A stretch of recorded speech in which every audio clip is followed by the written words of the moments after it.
DRC continues to be a country which is progressing, but there are still a lot of needs, and some of them are unique to parts of the country. Particularly, as you may know, Eastern DRC has a very unique context, plagued by conflict, and then again, the country as a whole is grappling with the impact of its rich mineral resources and the negative fallout from how different players engage with those mineral resources. That on its own is creating a lot of tension, but the ultimate result is that children's well-being is at risk from the impact of conflict, but also from the engagement in the mining sector. We cannot do business as usual. We have to have a different model of doing development in a region where there's been protracted war, communities are not stable, it's been an emergency environment, you cannot get stable funding. Most of the time the grants are short term, 6 months, maximum 1 year. So the funding has been very complicated, very difficult to attract staff. Nobody wants to come to work for 1 year, 6 months. Difficult to retain them because the context is very difficult in terms of insecurity, non-family posting, without enough funding. So it's very complicated. The community themselves are on the move. You do a project today here because it's stable, next time that place is not stable, you have to move and do another project. So with this experience, it becomes imperative for the partnership to come up with a new way of doing business that takes cognizance of this very unique environment. That's why we are talking about fragile context business model. Yes, indeed, it is possible if the root causes of fragility are addressed. This is a bigger question because most of the previous activities we have done have been responding to the symptoms of fragility. People have to flee and then you assist them. People have to be denied services and then you go and fill the gaps. But we are identifying also that there are broader issues that are affecting our context. And that's why in this fragile context business approach or business model, what we are looking at is ensuring that we have integrated programming to a point where all the 3 pillars of world vision are taken care of, in a sense that we know that we have transformational development, we have advocacy, we have humanitarian and emergency affairs.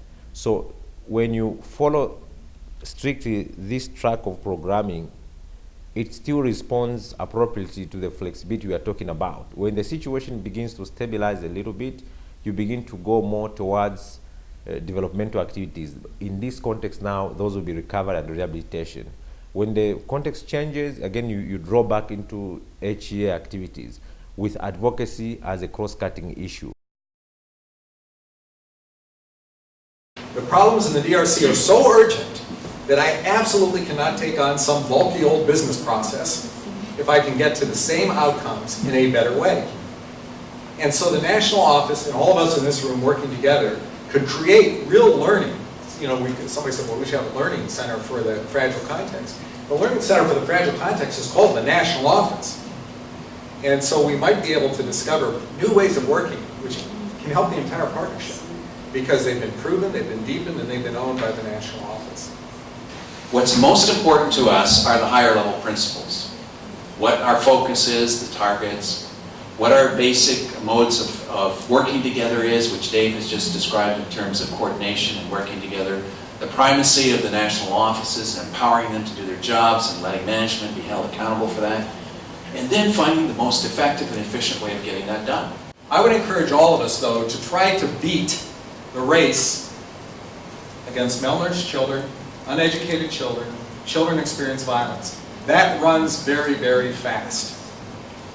And sometimes we run a lot slower than what's chasing the well-being of children.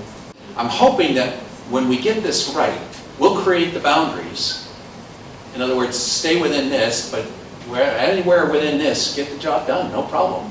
And really, so that we can have different kinds of ways of doing business according to contexts. Because of the war from 1998, we are saying this country has seen the death of 5.4 million people. In the recent displacement by M23, 90 people died. DRC, you're talking about 5.4 million people, and nobody talks about it as a big thing. We've become numb to death in DRC. We've become numb to suffering of people in DRC. You'll hear people quoting Goma as the world rape capital. And we, by virtue of who we are, a Christian organization committed to justice, isn't this enough reason to cause World Vision to start asking the difficult question? Can we afford to keep quiet? Let's think about what it'll take to actually get the strategy for the DRC to deliver on what it's promising to do, to help as many children into well-being as possible in the shortest period of time. Therefore, we're encouraging you to innovate. It's exciting to bring together so many people who have a heart for this country and for the people of this country and wanting to see another DRC, which definitely is possible. I'm just looking at the resourcing of development. How do you think the resourcing should take place? Should it be that the international community gives more, or do you think the mining community here should be asked to provide more funds?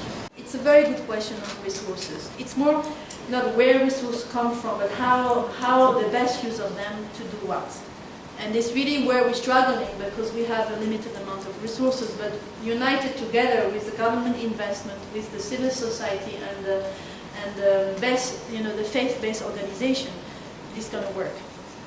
So the alignment and the complementarity is key, and that's really where we have a different forum to talk about it, and it's very important. The challenge will remain that it also has to happen at the decentralized level.